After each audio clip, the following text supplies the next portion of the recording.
All right. So thank you everyone for joining our second steering committee meeting. I'm happy to say we've got a number of things to talk about, lots of great updates to our planning process and some next steps to discuss with all of you. And we're hoping to get your direction on some key issues as we move into the exciting next step of planning. So for today, we're going to start off with a debrief of the community workshop that took place last week. I know some of you were there. We thought overall it was a really terrific event, and we collected some really good feedback from the community, which we'll start to go over with you as well. The survey, as I mentioned, is nearing its completion with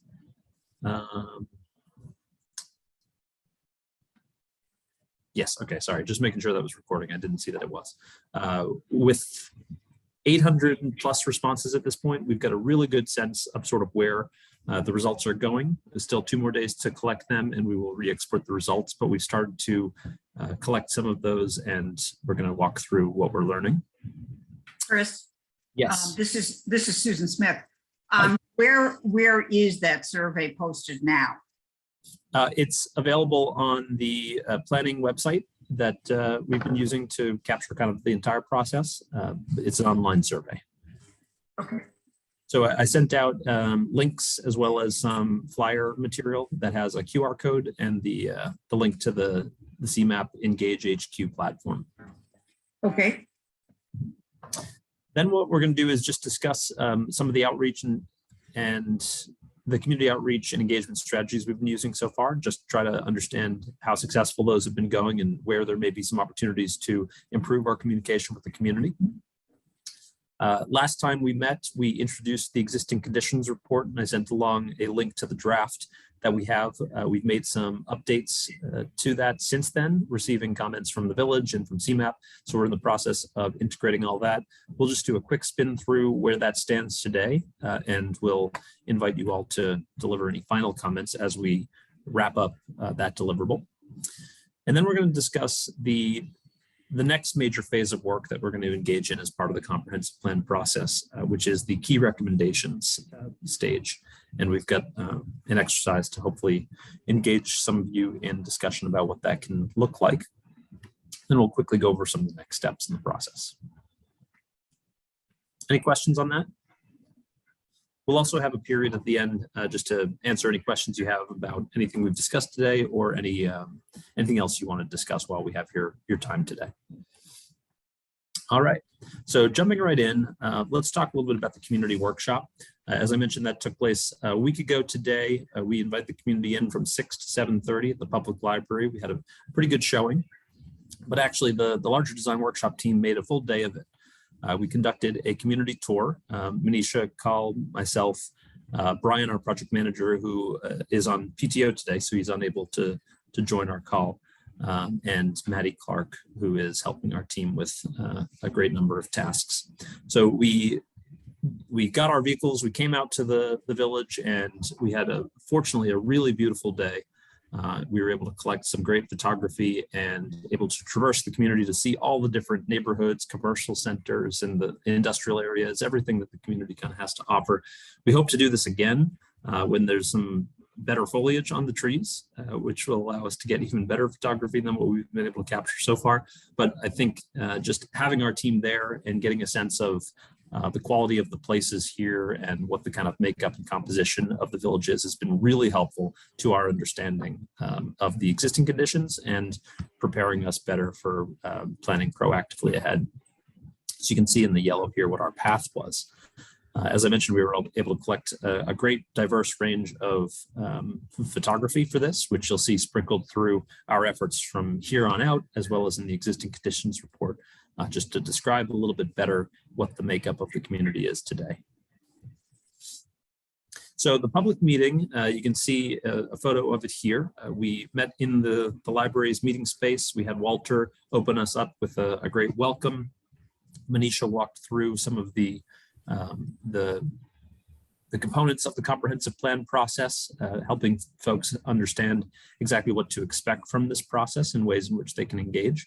And then the the meat of the workshop, the kind of bulk of it, was the interactive components, where we invited folks to engage with our team at a variety of different stations focused on different elements of the comprehensive plan process. And each of these stations was designed to convey a little bit of information, point to ways in which that information could then lead to the work that's being developed as part of the comprehensive plan, and then to engage directly with the team in some interactive exercises that were designed to try to elicit the priorities of the community relative to a variety of factors that they had to balance when they were thinking about the future. So here you can see Walter and Manisha presenting. You can see some of our boards in the background. On the right, you can see some members of the community engaging with the mapping exercises. We had a bunch of comment cards that allowed people to deliver us much more detailed information on what they wanted to learn and see happen in the community. We had some of these, what we call visual preference boards, which allowed us to present the community with a bunch of different options about what growth could look like and try to communicate to us what their priorities were there. You can see Brian in the background on the chart on the right, helping manage one of the stations focused on mobility and open space. We also, and you can see that here again, fortunately we had people from all demographics and age ranges show up at the workshop, which was great, getting some perspective from the youth as well. And you can see our board member, Chad, there. Thanks for joining us that night, Chad. And most importantly, we were really excited to see just how much conversation was fostered as part of this planning exercise. So it wasn't just us talking to community members, it wasn't just community members talking back at us, but they were having conversations amongst themselves in really interesting ways. And they were using the maps and the visuals that we put together to just kind of hash out what was important to them and what they saw as priorities for the future.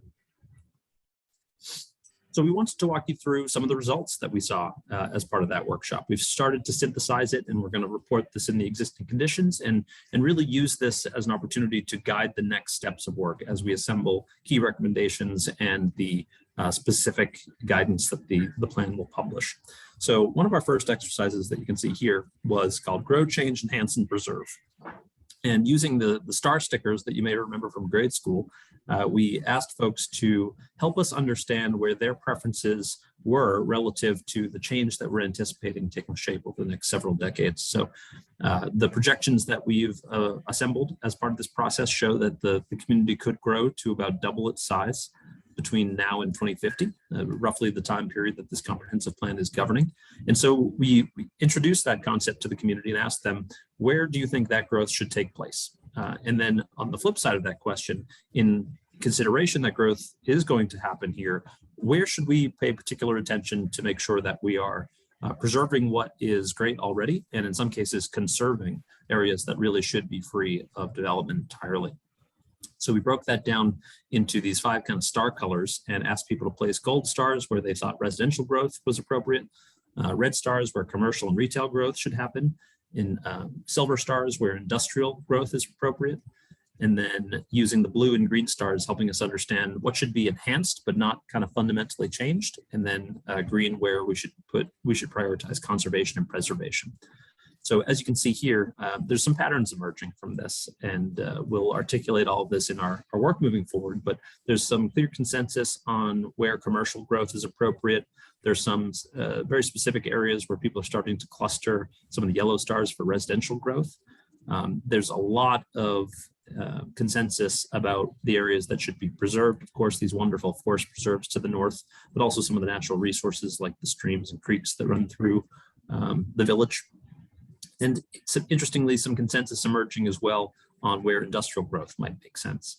So we're not talking about a workshop with 500 people, so that it's not going to have the same kind of robustness of the survey, but it starts to point in directions that are worthy of exploration as we move forward. Lots of interest in kind of pushing the industrial uses away from some of the other uses, but associating them much more closely with some of the major infrastructure and the airport. So interesting to see those results pop out.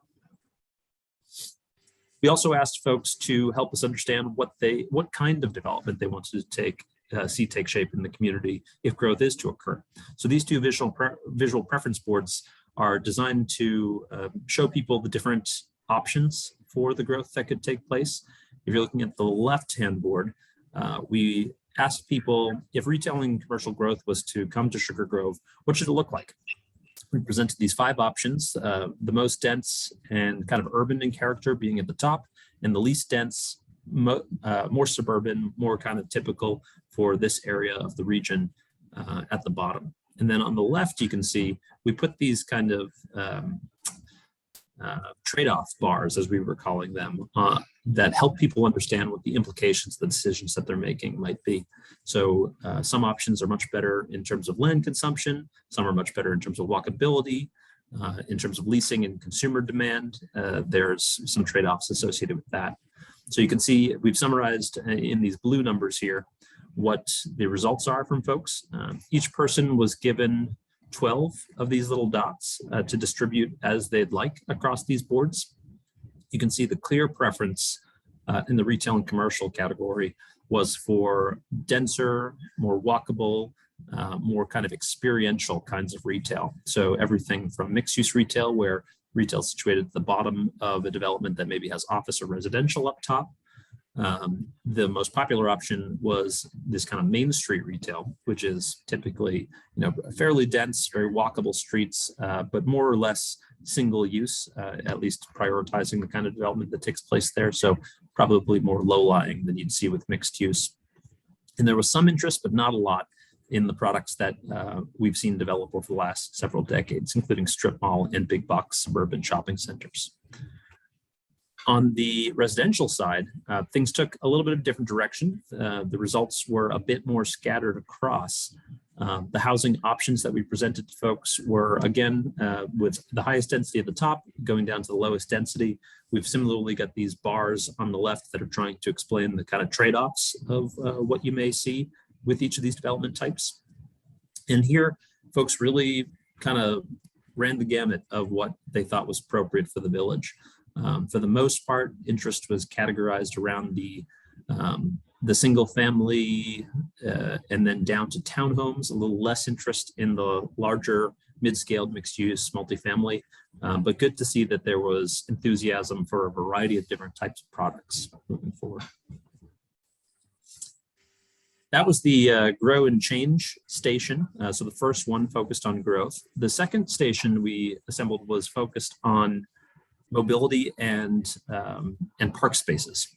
And this mobility set of exercises was really interesting. We engaged folks in what we call a proportional budgeting exercise, where everyone was given $1 in these little chips, and they were invited to spend them on infrastructure or mobility priorities, however they'd like. They were also invited to break up some of these larger coins into smaller ones if they wanted to. And what we saw as a result of this one was some really interesting results. The community who attended the workshop was very interested in investing in bicycle and pedestrian mobility. So keep in mind, everyone got $1 and they distributed it as they'd like within each of these little cans. We saw overwhelming prioritization of bicycle and pedestrian mobility. You can see $7.40 in the bicycle bucket, $7.05 in the pedestrian, and then just $1.85 and $1.60 for transit and automobile combined. And here you can see the breakdown of how that was spent just in a pie chart. So more than 3/4 of the money spent on mobility was spent in pedestrian and bicycle mobility. So interesting to see the community's priorities there. We also asked folks to help us understand where there were areas of challenge and opportunity today. And you can see the dots kind of distributed as such. Lots of focus on Route 30 and Route 47. These are the biggest issues for folks. So the red dots are identifying areas where there are current challenges. And Brian and Maddie, who manned this station, collected a lot of great feedback from people about what those specifically were. Also worth mentioning, those comment cards that we had available across the room. We collected about 30 of those, which was great. In a lot of cases, people were invited at the outset to write their initials on the card and then write their initials on maps so that we could link comments to the contributions that people put on the maps. So in a lot of cases, these dots are actually informed by even greater detail about what people mean. And all of that is going to be really helpful to us in the next steps. Lots of opportunity for bicycles along Route 30, according to people. So that's a high priority. And then just overall traversability of Route 47 is the theme that we're seeing pop up over and over again as a result of this exercise. Another note, we focused this workshop on the Village of Sugar Grove's boundaries as they are today. One of the things that we'd learned in conversations leading up to this, and then certainly at the workshop itself, is that people really want to understand the potential of the village's growth relative to the growth boundaries that have been established in partnership with some of the neighboring jurisdictions. So we've updated all of our maps to include a much larger extent, and we did enable people to start planning for, in particular, this intersection of 4788. So they were able to drop some results on the map, even though it wasn't showing up fully. So we're going to keep this in mind as we move forward and ensure that this set of planning extents is incorporated into the conversation so folks can think more broadly about change and potential future incorporation. And then at the end of the workshop, we asked folks to just relay some information about the process, about the workshop itself, and we got some really great feedback about the engagement techniques and about the process overall. Folks were really focused on this 4788, understandably, so we're making sure that that's a constant thread throughout. Overall, people really like to be engaged in this, which is great to see. People have a lot of opinions to share, of course, and we're all too eager to capture all of that.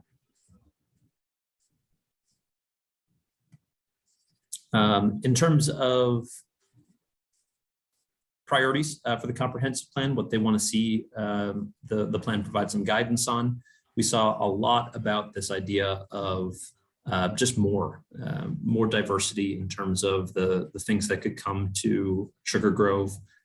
Different housing product types, different activated spaces like retail, restaurants, and that kind of stuff. So you'll see those themes kind of popping up over and over again.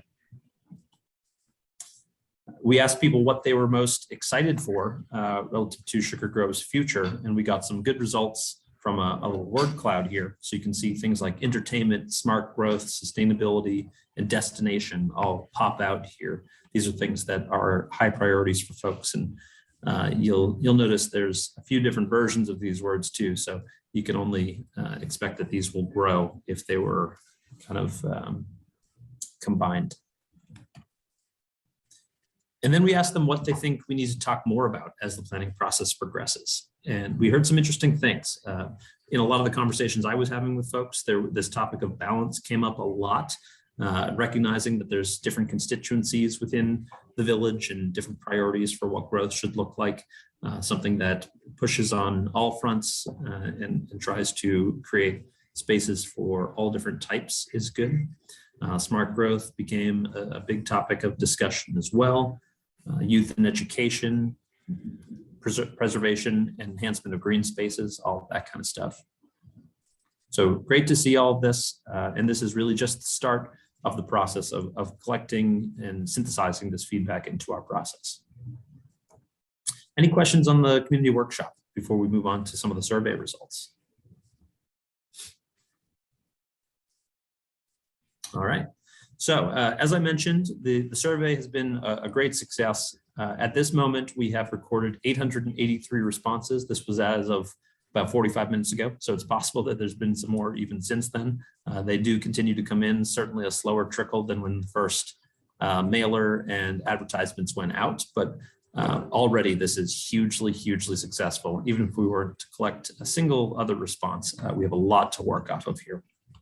So we've extracted some of the results in a preliminary fashion. We want to tell you a little bit about what we're learning. So first of all, we're learning that a variety of people from the community are taking this survey. For the most part, it's in roughly this middle age. The clear majority of folks are in the 40 to 65 age range. though quite a bit within 65 to 79 and 26 to 39. No one yet under the age of 18 appears to have taken the survey, and just a few folks in the most senior categories. As far as how long people have lived in Sugar Grove, it's folks with a lot of experience in the community so far. The majority of folks are reporting that they've lived here for 4 to 10 years or 20 years, which means a lot of them are well seated in the community. There's only a few folks, relatively speaking, who do not live in Sugar Grove or who live in just the immediately adjacent areas. And interestingly, as we start to fully digest and synthesize these results, we're able to evaluate the kind of crosstabs as well, so we can see what the specific preferences of different groups are, of people from different years of experience with the community, and even understanding the preferences of those who live within versus those who live without the village. This one was interesting to see. We don't see this distribution so much in communities, but it's not a huge surprise. The personal vehicle is the overwhelming primary means of getting around the community. Not a single person said that the personal vehicle is not their primary means, of 883 responses, which is fascinating. There was a small sliver, which you can probably just barely see, that say that the personal vehicle is shared with other forms as the primary means. We asked folks, for the purposes of enhancing our community engagement, how are they getting their news about the ongoings of Sugar Grove? And the majority of folks are saying that they're getting it from Facebook and other social media. This is a question where they were allowed to select multiple responses. So there's certainly a diversity of the news diet that's making their way to people. But we're going to find the most success, it looks like, with continued engagement with social media. The village newsletter, the village website are also really big. And of course, word of mouth, as any tight community is likely talking to each other about these things. We asked about driving again, and there are several folks who have members in their household who do not drive for whatever reason. But the plurality of responses came from folks who everybody drives, it seems. We asked questions about the experience that folks have in Sugar Grove and what was it that attracted people to the community. So this was an open-ended response, and we invited people to kind of write their answers. This is just a word cloud of the 50 most common responses that we saw from people. And you can see some of the words that are emerging as most popular. Close, presumably to the kind of regional assets, quiet, small town, community, access, location, 88, feel, proximity, school, open space, neighborhood.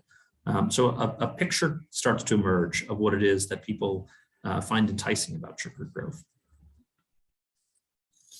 We asked what, that was the question about what initially attracted them. We also asked what they like about living here. It's the same set of themes emerging here, but we see some new ones as well. We're seeing safe come in. We're seeing peaceful, friendly, rural. Low crime is what I think you should be seeing with crime and low over here. But unfortunately, the word cloud tool separates all the words out. So some interesting themes coming out there too. We asked folks where, when they're not at home, do they spend most of their time within Sugar Grove? So the two favorites here were either walking around the neighborhood for recreation, commute, or walking the dog, and local stores or shopping. So that includes things like grocery stores as well. Quite a bit of socializing going on as well, and some folks using the local parks and recreation resources. We asked what services folks thought were most in need of improvement in Sugar Grove. And there's a wide range of interpretations of this question. We left it vague and collected people's answers here. For the most part, restaurants, so kind of economic development, presumably, is what can be interpreted from there. The parks was the single most popular answer here, and roads. So the village, of course, controls only some of this, but interesting to hear that parks, roads, and economic development seem to be the highest priorities. We asked folks also what kind of experiences were missing from Sugar Grove. And this was interesting with respect to what they told us was missing and also what seemed to be less important to them. So the most popular answers here, dining out and local shopping. We heard a ton of this at the workshop as well. These are really in high demand. We're also hearing this extensively in the interviews that we're having with people, whether it's your village board members, the private business community, the homeowners and homeowners associations, as well as some of the tourist organizations too. So lots of interest in dining out, bars, nightlife, entertainment, local shopping, some interest in regional shopping, civic activities,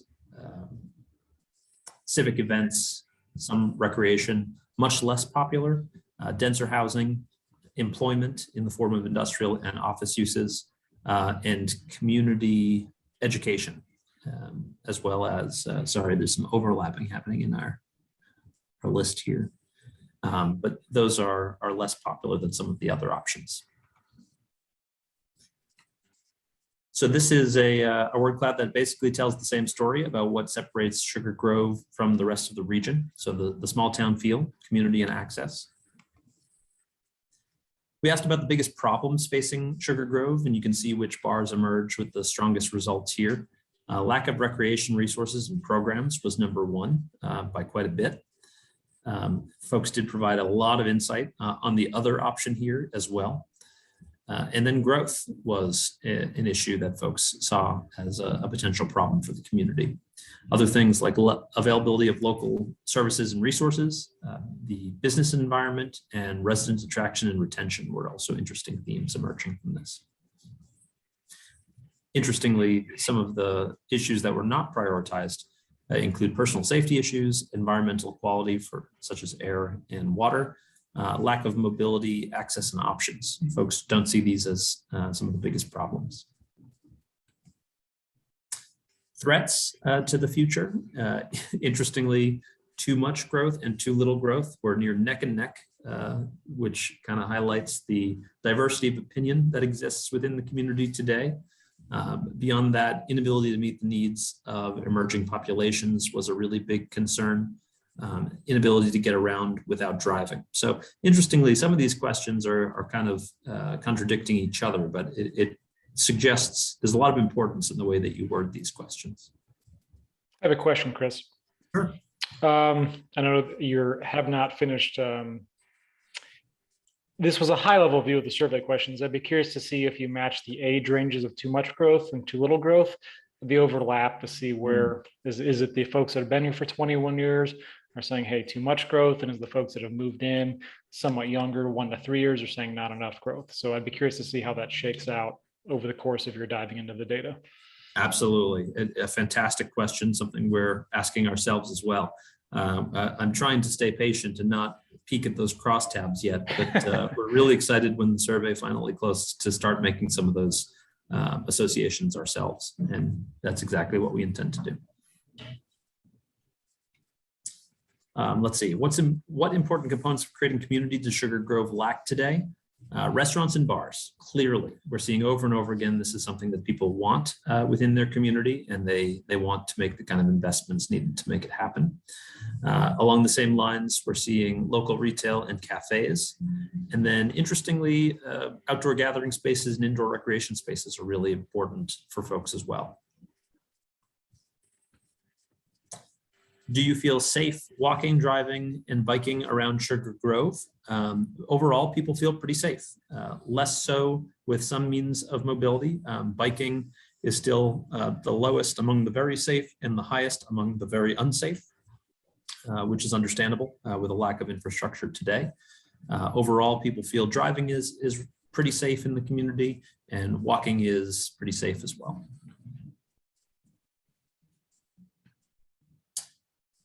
We're almost done with these questions. What should be the 3 highest priorities of Sugar Grove's new comprehensive plan? So this is one where we gave people the option to select up to 3 different answers.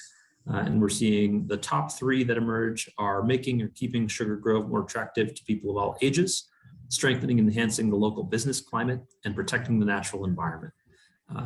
Following those ones, the most popular answers are enhancing community activities and programming, growing Sugar Grove, and then identifying areas for development and better non-driving mobility options. Less popular, making Sugar Grove accessible to more people, increasing affordability of housing stock, expanding housing choice, better connecting Sugar Grove to the larger region, and identifying the most important upcoming public investments. Interesting. If other means of mobility were available for getting around Sugar Grove and to other places in the region, how much would you use them? So we asked within the context of 4 different kind of mobility options, the first being enhanced pedestrian infrastructure. We see that folks are interested in this.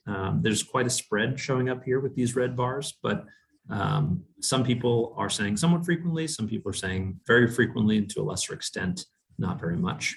You'll see the bottom one here would be my primary means of mobility. Not a lot of people are selecting that, which means that most of the folks who are in town today seem to be pretty comfortable using the car to get around. Regional transit, as you can see, was among the lowest priorities for folks, or at least lowest interest level, which also was borne out in the proportional budgeting exercise that we conducted in the workshop, as well as the local community shuttle idea. Not a lot of popularity there. What kind of development is most needed in Sugar Grove in the next 10 to 20 years? Selecting up to 3. Most popular answers here by far, retail and entertainment. Beyond that, people are interested in civic development, higher density single family, and mixed use development for the most part. Least popular among all of this, high and mid density housing options. So again, we're finding the same words popping up each time we ask different questions here. Which characteristics of Sugar Grove are most need of protection? The small town feel is what we're seeing more and more. People are interested in preserving. Oh, that's a repeat of that. So we'll skip out on that one. Any questions about the survey so far? And keep in mind, as Chad mentioned, we'll be reporting out all of these results once they're finalized in ways that will further articulate what we're learning from the community and where these perspectives are coming from. Pretty straightforward. Okay. So finally, with our 2 major community outreach events, the first 2 major community outreach activities, rather, of the several that we'll be orchestrating as part of this event, this planning process, we want to just take a second to have a conversation with all of you about how our outreach tactics and strategies are working. Interesting to hear that there's not a ton of conversation going on amongst your circles, at least, but we wanted to just see how we could improve as we move forward, as more people have been made aware of this process, and we continue to invite them to participate in it. What else can we do to make sure the word is getting out to the broadest possible audience? I think the utility bill mailer was a huge success. It was right after that was issued that we saw the enormous uptick in participation in the survey. Same with the village newsletter insert. I think that was responsible for a lot of it. But in addition to that, we provided flyers and posters, and we of course invite all of you to use social media and word of mouth to spread the news of this event and the activities that are forthcoming. So based on your experience so far, anything else we should be doing, or are there any strategies here that are working better than others from your opinion?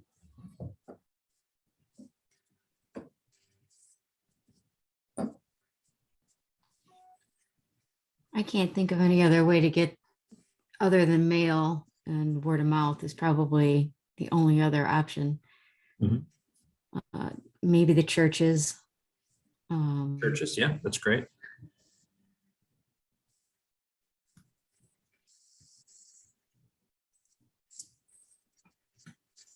Anyone else? Have you all been having conversations with your communities about this process? Hey, Chris, I had a question. This is probably for you and Danielle. I forgot if we talked about this last week, but are there any events coming up in town? I'm working in Oswego right now, and they're doing the Wine on the Fox in April. And we're going to get some outreach going for our Unified Development Ordinance project. Now, of course, we're only going to get the wine drinkers in Oswego, but that's okay. Is there anything going on in Sugar Grove like that that's coming up? Maybe with a school? I think the farmers market starts in May, I believe. Other than that, there's nothing that I'm personally aware of. Doesn't mean that there's not some other kind of community event that I'm not aware of, that the village isn't so much directly involved in. Danny, do we expect the corn boils happening this year? I believe the corn boil is happening this year. Okay, that'll be a great opportunity. Yeah. As we understand, that's a community favorite. And I think the village is planning to do, last year we did a couple food truck Fridays at Village Hall. I think the mayor wants to do those again this year, and have more dates for those. So those will be going on this summer.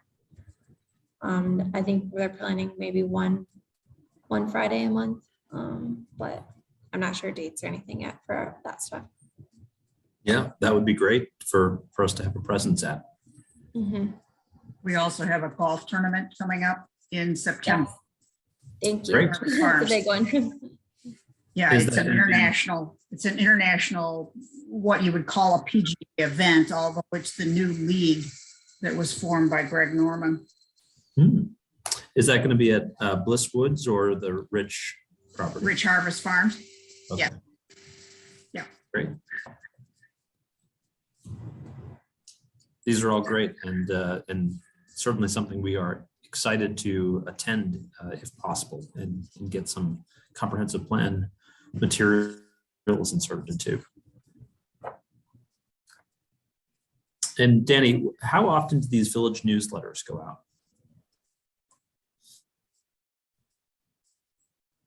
I'll have to check with Allison. She's the one that sends those out. I will confirm with her how often. I don't know if they go out with every utility bill or if they're like a quarterly thing, but let me find out how often those do go out. Great. To the extent possible, even if we don't have an imminent engagement opportunity, we would love to just keep it fresh in folks' minds and maybe have a corner of that reserved. Yeah, Holly. I know that when you sign up to say, you want to hear from the village about anything that's happening, separate from the newsletter, that's the paper one that comes out, those email newsletters come out often, and I've been reminded multiple times about the survey, so. Good. That's awesome. But I was just also thinking, and I think we've talked about this before, are there other community groups that can help us share the word, like the library district, other civic groups or anything within the community that can take our blurb and share it with their people as well? I know the township hosts lunches with retirees. It might be good to contact, and thinking that individual HOA, homeowners associations can help disseminate the information as well. It's a great idea, Janet. In fact, I had an interview with one of your homeowner association board presidents today, and he offered to share the news with his community, which is great. Perfect. Which one was that? That was, I want to make sure I've got his last name right. Dominic Catero from Settlers Ridge. Okay. Yeah. Anything else that we should have on our radar or think about as we continue to spread the word here? This is all great input, and we appreciate it.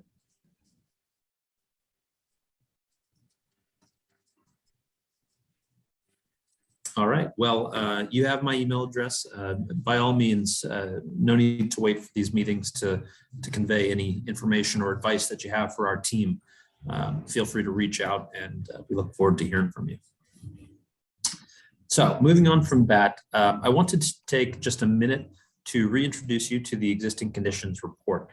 This is a piece of work we've been developing over the course of the last few months, taking a look at the various data that exist out there, reporting existing conditions, but also informed by our conversations with all of you, with your village leadership, with the community through our first survey and public workshop, and of course by the interviews that we're conducting with people from every kind of walk of life and perspective within the community and the region.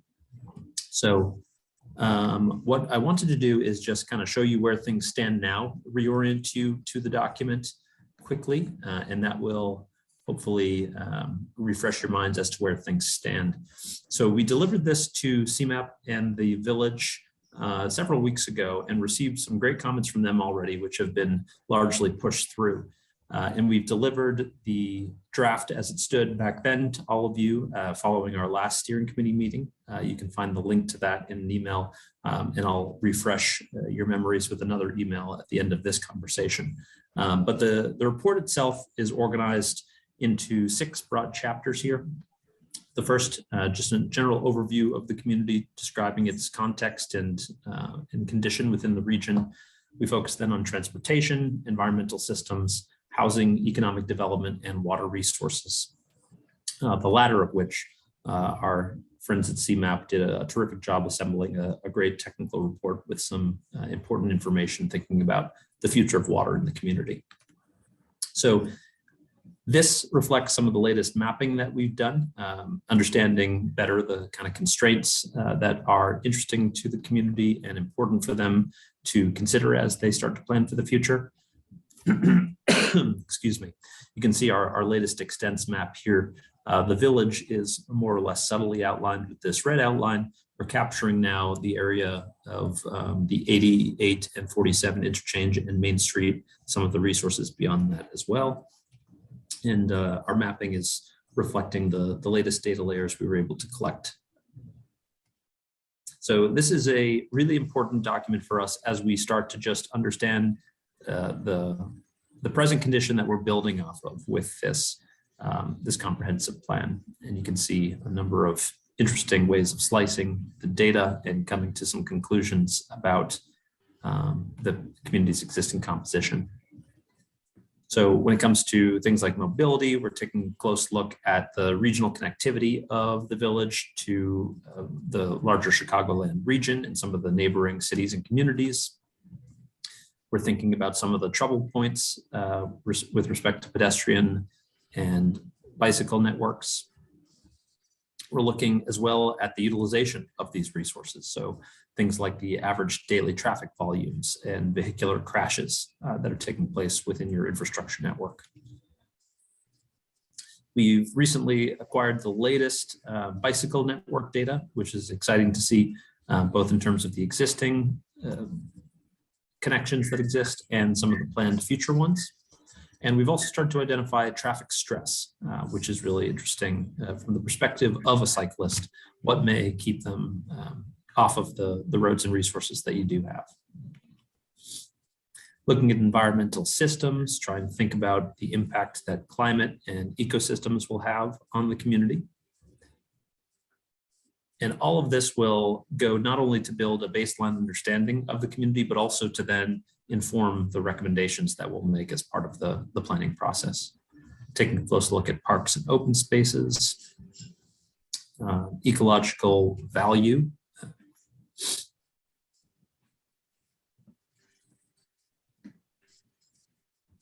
Oop. Some of these maps are a little bit heavy. Taking a look at housing.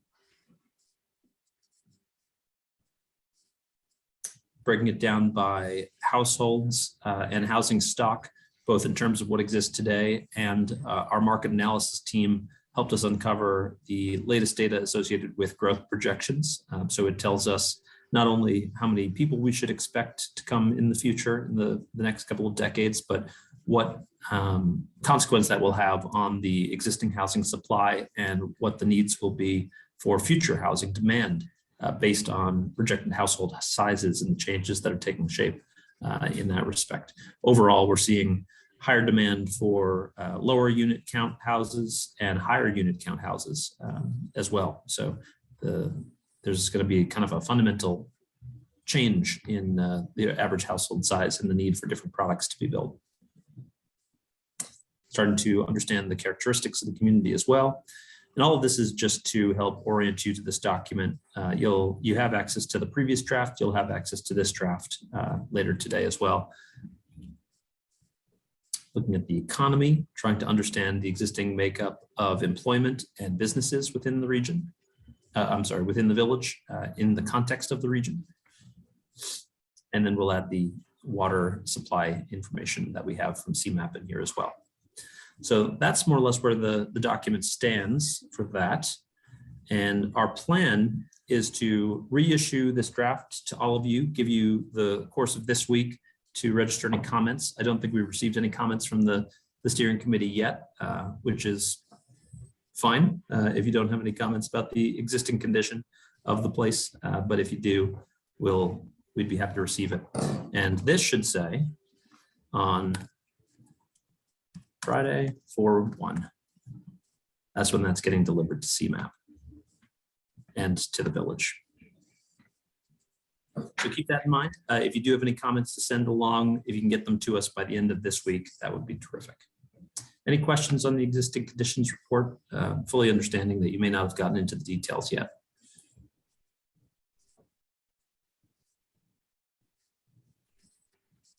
Hearing none, we will move on. So what we also want to discuss with you today is the next phase of work. Now that we are putting the existing conditions report behind us and using this as a forward-looking tool, and now that we've collected initial consultation with the community and with these key stakeholders within the village and the region, our next stage of work is all about starting to kind of outline the comprehensive plan that will get delivered in about a year's time. And the first approach to that is to not write out specifically the policies and strategies and kind of very technical guidance for how to accomplish the goals that were set out at the outset of this plan process, but really to just articulate the general direction that we're heading in and some of the key themes that are going to be really important as we then derive the strategies and policies and programs that will get delivered with the comprehensive plan. So the next step is these key recommendations, and they will derive from a variety of sources, which we've discussed today. So our review of some of the prior plans that the village has put out, excuse me, and that the region has assembled. Our existing conditions analysis will inform it, coordination with village staff and steering committee, of course, and engagement with community members. As I mentioned, it'll serve as kind of the framework for the direction the plan takes. The key recommendations are designed to focus really on the community's vision for the future. So it won't recommend, this stage of work won't recommend, again, the kind of very specific sites for development or the makeup or the type that'll go there, but we'll really start to point to general geographies for what can take shape where priority investment areas are, and things like that.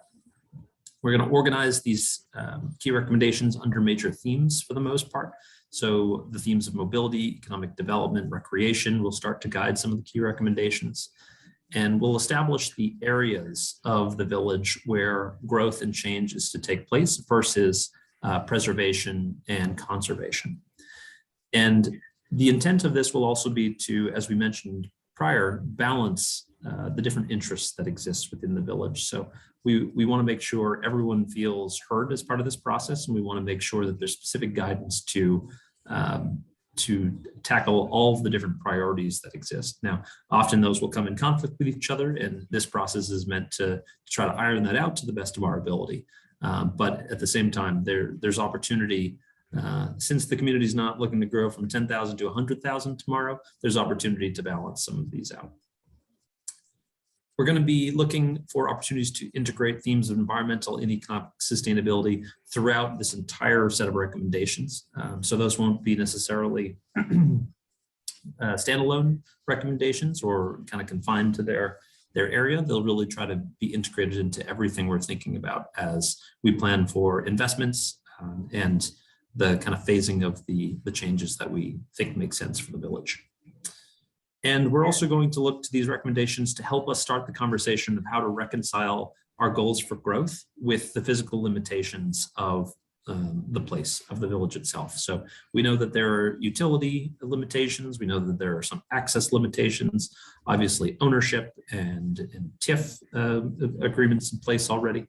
So all of that will kind of come into play as we translate your and the community's priorities into recommendations for the future.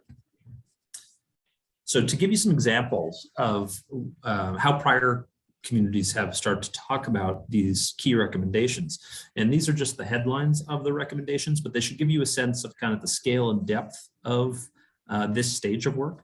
So we basically are aiming to stay at this fairly high level where we start to identify the general places and the general intent for those places. So for example, make Main Street a place where people want to spend time.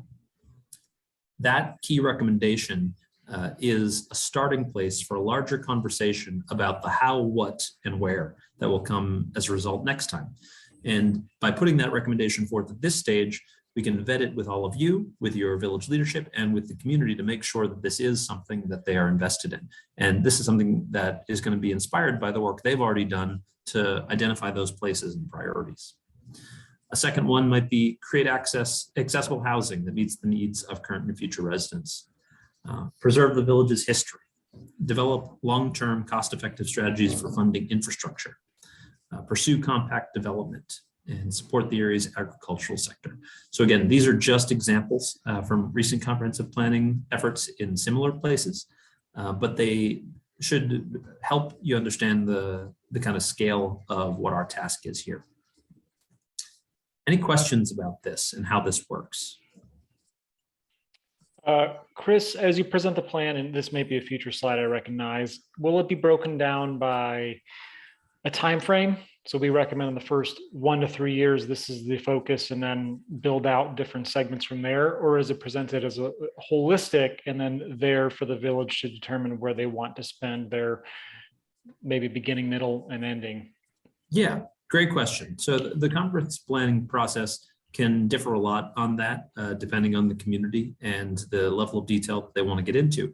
At this stage of the work, the key recommendations, we likely won't associate specific timetables or phasing, but later on, once we've reached consensus on what the key recommendations should be, we then further detail these. So for example, with Make Main Street a place where people want to spend time, that is the principle that we want people to tell us whether they agree on or need to, or if it needs to change or get more specific or whatever. And once it's kind of accepted as one of these key recommendations, we'll then start to derive the very specific recommendations that start to guide phasing and timeline decisions, prioritization of investment, the kind of consideration of the mix of products that are being recommended for specific areas. So all of that will come at kind of the next step. Perfect, thank you. Of course. Any other questions about the scale or intent of this task? Chris, I have a question. Sure. I don't know where this comment would come in, whether it's a later slide, but some of my comment is informed by recent events where we have Settlers Ridge being developed. We've got residential and townhome development already on Galena. Recently, a car came over the berm and crashed into one of the townhouses.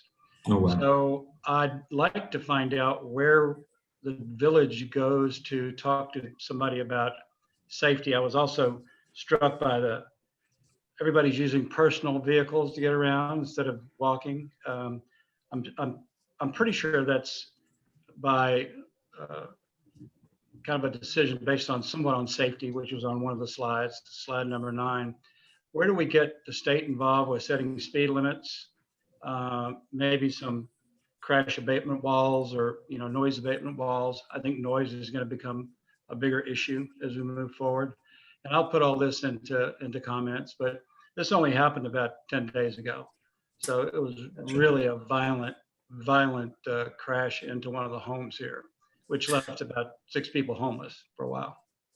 Oh, boy. Yeah, I'm really sorry to hear that. That is It was right across the street from us, so it's very personal. Yeah. undoubtedly, but a great question and something that this process can certainly address. Okay. So it sounds like the kind of partnership with state and other jurisdictions, specifically with regard to safety, maybe signage, maybe other components. That Speed sounds like it's limits, going to too. be, yeah, speed Yeah. limits. Sounds like that's going to be a priority. And that's something that we can identify at this stage as a overall principle. And then if it gets kind of accepted and adopted as a high priority for the community, we can then derive the specific recommendations and strategies for how to accomplish that. I'll certainly copy the team on it on my email. Yes, please. And this is Okay. exactly the kind of thing that we're looking for from you overall in this process, but also specifically today. So my next slide for you is in consideration of this next phase of work and what we're the level of detail that we're looking for now. What should we consider for these recommendations? And the intent here is to just start a conversation with you as members of the steering committee that we can then take into our workshop and start producing a draft of what these might look like, which we will then vet with all of you to make sure it's touching upon all the topics that are key priorities for you, but also to make sure that you agree with the recommendations that we're putting out. Following that consultation with you, we'll then bring them to the public at our next public meeting and give them the opportunity to do the same work of kind of tinkering with it and providing us with their feedback.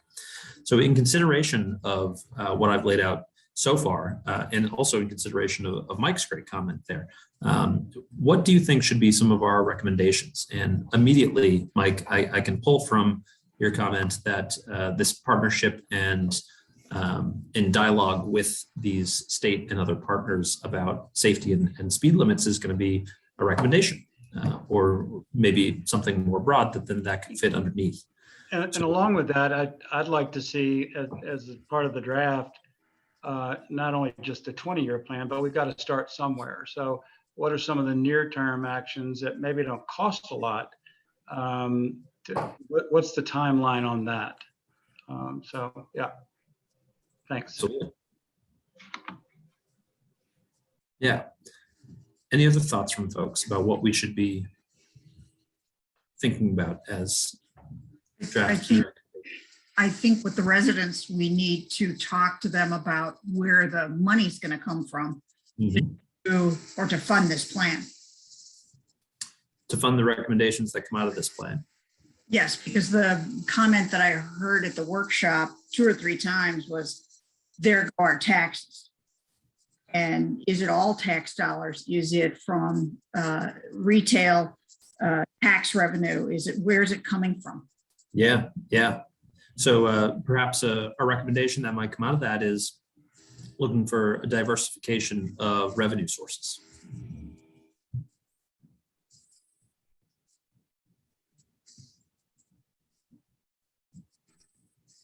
Anything else come to the top of mind in this conversation?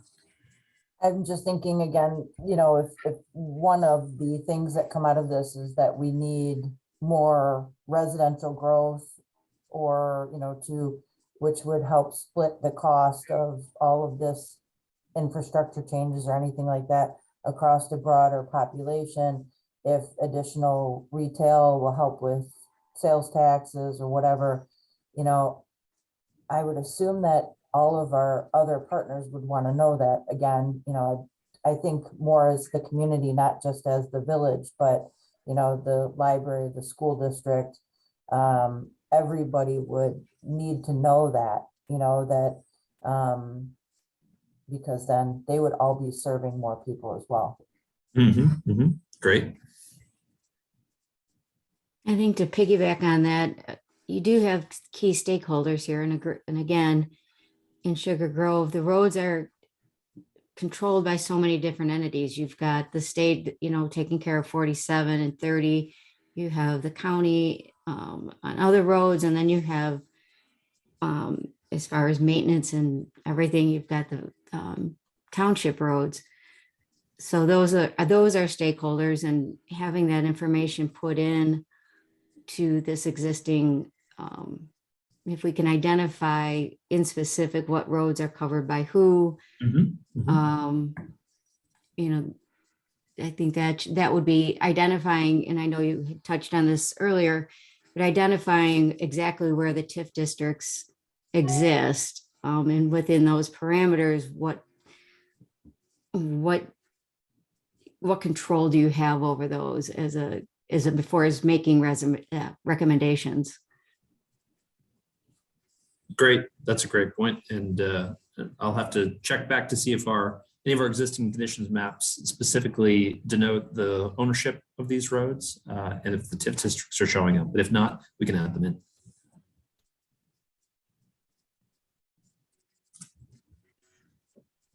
But overall, I'm hearing the theme emerge of better partnership and maybe increased dialogue with your state and regional partners who control these different roads.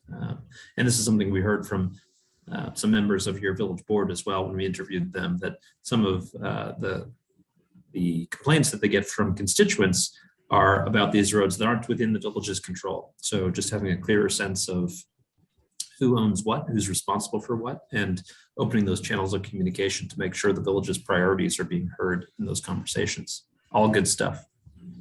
One quick comment, Chris. And I don't believe it technically resides in Sugar Grove, but obviously is kind of a fixture within it, but is the airport, which I think is, an interesting part of the local infrastructure that doesn't get talked about a lot. But I think there is some definite impacts, it being a fixed based operator and how they have a lot of folks flying in and out. Would be curious to see how that impacts kind of our local economy from that sector. And I know you have a lot of interviews. Is that part of it, working with the airport to see their thoughts and impact in the 20-year plan?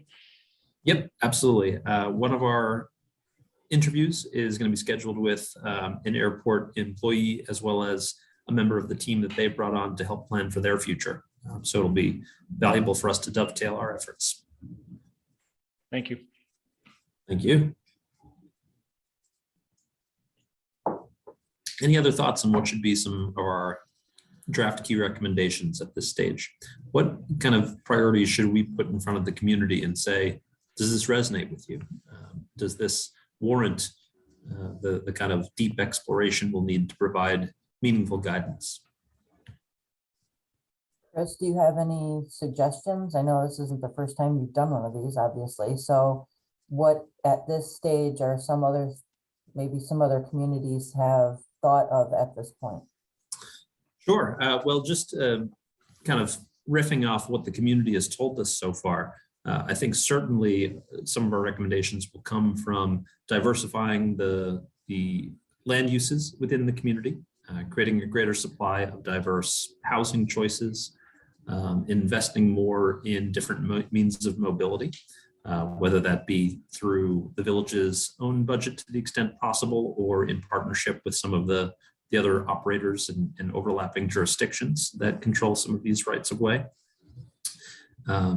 Exploring opportunities to diversify revenue sources within the village is likely to be a big topic of consideration. Park programming is something we heard that people are interested in exploring, enhancing the ability to meet the needs of a broader array of demographic and population groups. These are certainly some themes. Thinking about how to steer growth and concentrate it in specific areas is going to be another one. Of course, associating the right land uses to the right areas based on the community's feedback. These are all themes we're talking through.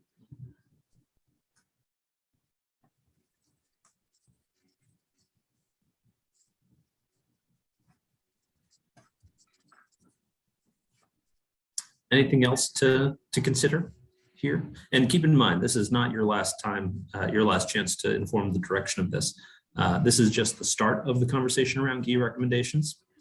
Our next step is going to be to put in front of all of you our first thinking on this, and we can articulate sort of the detail of where we'll head once we put these recommendations in place, and let you tell us if it seems like it's heading in the right direction. But this is your chance to kind of steer it before we get to work on that. And while this is the conversation we're having at this moment, you're also, again, welcome to email your suggestions and thoughts as this moves forward. And you've had a chance to marinate over these ideas a little bit. I think it'd be important for all of us to, once the survey is completed, and marry that together with the existing conditions report. I think once we have a chance to kind of take a deep dive into that ourselves, I think we'll be able to give you some more direction as, you know, what we see emerge out of all the data.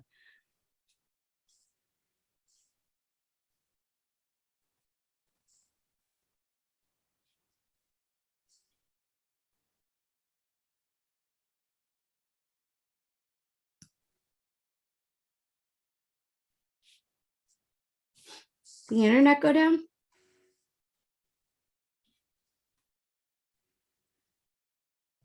I think Chris may just have lost internet.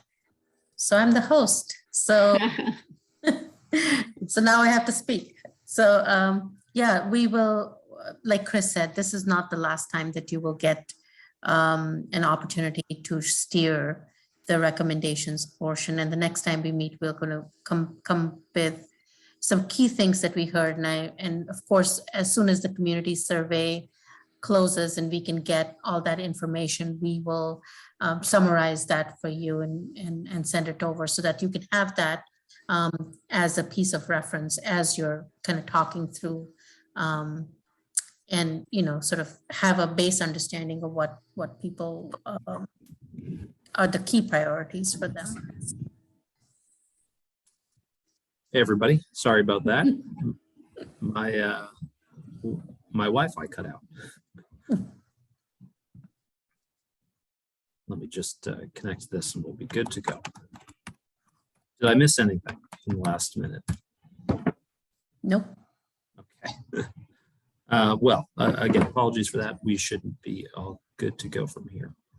I'm just going to hit record. Nope, it's still going. Great. Actually, Chris, we voted Manisha to have this. vote for I now. know. The quiet bystander. She did a great job, just you know. Fantastic. I'm handing the reins over, Manisha. Okay. Well, thank you all for your input on that. And again, I'm not sure how much you heard before I disconnected, but we invite you to continue submitting your ideas to us. If anything comes to mind, you have my email and we'll welcome it at any point. So any final thoughts on key recommendations before we move on? Okay. So what we want to do is just lay out a little bit of the next steps for the project. So we are right here towards the end of May, having our second steering committee meeting of 4 as part of this process. We're in the middle of our stakeholder interviews. We just finished our first community event, and we're about to finish our first survey. As I mentioned, the next step is the development of these key recommendations. This will take place at throughout the rest of spring and the middle or the first half of summer. And from there, we will have our a third steering committee meeting with you, tentatively targeting sometime in June. We know summers can be really tough for meetings like this, so we'll try to give you plenty of headway on this and make sure we get it scheduled at a time that looks convenient for as many people as possible. Ahead of that, we will launch a second survey that will probably carry on through that second steering committee or third steering committee meeting, we'll see. And we're targeting a summer event where the community can be presented with these key recommendations and have the opportunity through a variety of interactive activities, again, to provide their feedback and their direction for where those key recommendations should go. Following our touch point with you and with the community on key recommendations, we will finalize those into a standalone deliverable, which you'll all have a chance to take a look at before we engage in earnest in the development of the specific guidance that the plan will provide. So we'll be kicking that off in approximately July. We'll work on the development of that plan throughout the remainder of the year with a steering committee meeting, just really very tentatively scheduled for October now. This could really fall anywhere within this process, but we want to make sure that we've got the plan at a pretty good place before we meet with all of you again. We will orient you to that plan and invite your comment, and we'll give you a good amount of time to review that material and submit your kind of markups and comments as needed. That will carry through the rest of 2022. And then at the beginning of 2023 is when we'll really start the implementation phase of work, which will include adoption of the final comprehensive plan and development of the action plan, which will allow you all to start working towards these goals and recommendations. In that time of the plan development, in the kind of midsummer through the beginning of next year, we'll hold 2 community events, one designed to invite community input and participation in the development of the plan itself, and the second that is designed to really present the final set of recommendations to them ahead of our publication of the plan. Any questions on this schedule?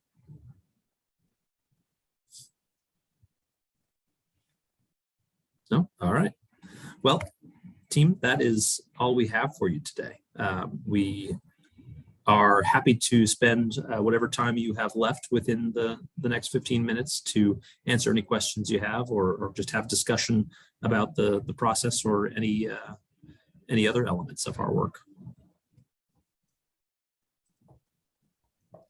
I saw that the village just hired a new economic development person. Will they be joining our group at some point? Whether they'll be joining the steering committee or not, I am not sure. I think Walter might have some insight on that, but we will certainly be speaking to that person once they start on the job.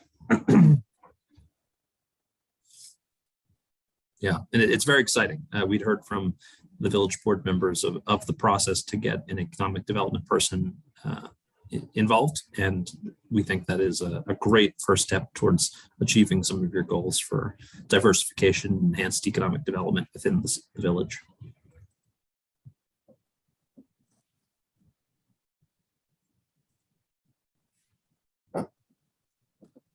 Anything else you'd like to talk through? I think I'm just anxious to see the final outcome of the surveys and, again, the final draft of the existing conditions report in order to kind of let our heads grasp what we're looking at.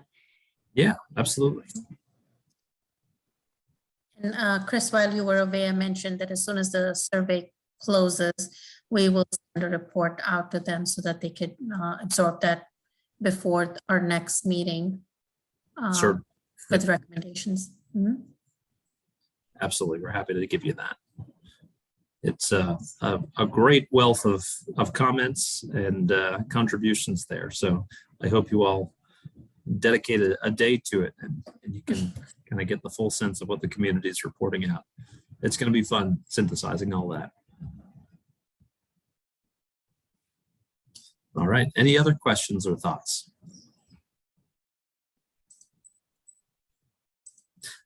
So I'm noticing we do not have terrific participation in our steering committee meeting today. Is there anything that we can be doing to make this more accessible to folks and get more people in attendance? I'm not sure what happened with everybody, but I think, voting on the day to meet is a great way to do it. I don't know what happened with everybody, if life just got in the way, but yeah, we do need to have more participation from the members. Yeah, we would certainly welcome that. The more participation, the broader our perspective on all this. Chris, if we were to submit ideas and comments to you, I'm not sure that I'd want 20 emails popping up in my box, but I'd certainly like to be informed by other members' thoughts that just pop into their head. If you could get those kind of rounded up and distilled down to something you could send out weekly or bi-weekly, that might get a little bit more top of mind thoughts. Mike, one thing we can do, I can set up a box folder that you Yep. can have, everyone can have live access to, and comments that I receive, I can drop in there. That'd be great. Yeah, and then you can check on it whenever you'd like to see what people are contributing. That'd be outstanding, because I mean, a lot of great things about, taxes and, some of the detail and the timelines. I think everybody be interested in other members' thoughts about it. Might generate some more activity in these meetings. Absolutely. Okay, great. Thanks for that. Mhm.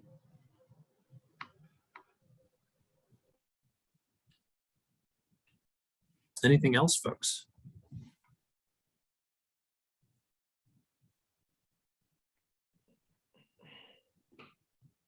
All right. Well, no need to keep you longer than we need you. We really appreciate you jumping on today. Again, those channels of communication are open if you want to send me any of your thoughts, and I'll provide you with an update on that box link, as well as the next draft of the existing conditions report, and some of the other items we mentioned I'd follow up on as well. Jake, anything from you? No, this has been great. I mean, it'll be nice when we get the rest of the steering committee in here, but through feedback and interaction we've had today has been phenomenal. Yeah, absolutely. All right. Well, thanks very much, everybody. Thank you. Go enjoy this beautiful day. Thanks, Chris and Manisha. Take Thank Take care. Thanks, everybody. Yeah, thank you. Thanks. Bye. Mark. Take care. Yes.